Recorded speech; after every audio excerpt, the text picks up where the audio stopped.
My name is Dee Stoesz, and I am the owner of Mohican Medical Services Incorporated. We provide medical services and first aid services to teams and events that require some additional support in the running, such as rodeos, racetracks, concerts, dirt biking events, sporting tournaments, etc. Prior to the formation of Mohican Medical in 2020, I was managing another medical services company.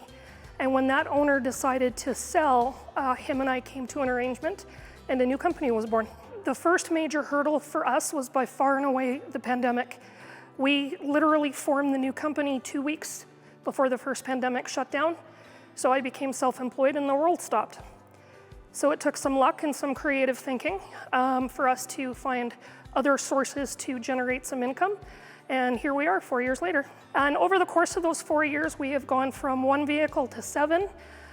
We've got multitudes of clients, 4 racetracks in the province of Alberta, close to 60 staff, both full-time and part-time. So we're doing something correctly. In the next 5 years, I'm working on building additional revenue streams to bring in here, which include health and safety teaching, such as CPR and first aid, as well as building on some supplies and bringing in supplies and building an online store. To maintain an innovative edge, especially considering what we do is imagination. Going through the pandemic, I really had to think about what other areas could paramedics be of good use. And when you start looking at what we do from that vantage, everything opens up. When I got the ownership opportunity to take over Mohican, I actually approached a friend of mine who is a business professional and asked him to come on and be my mentor, because at heart I'm just a paramedic.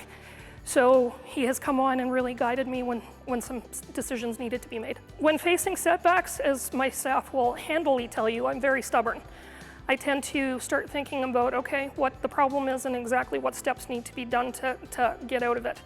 I'm not one to back down. I like to look at creative ways to get around issues and keep on moving forward. Work-life balance, especially in an early stage, can sometimes be really hard to maintain, and sometimes you can't prioritize that work-life balance because as an owner, the buck stops with you.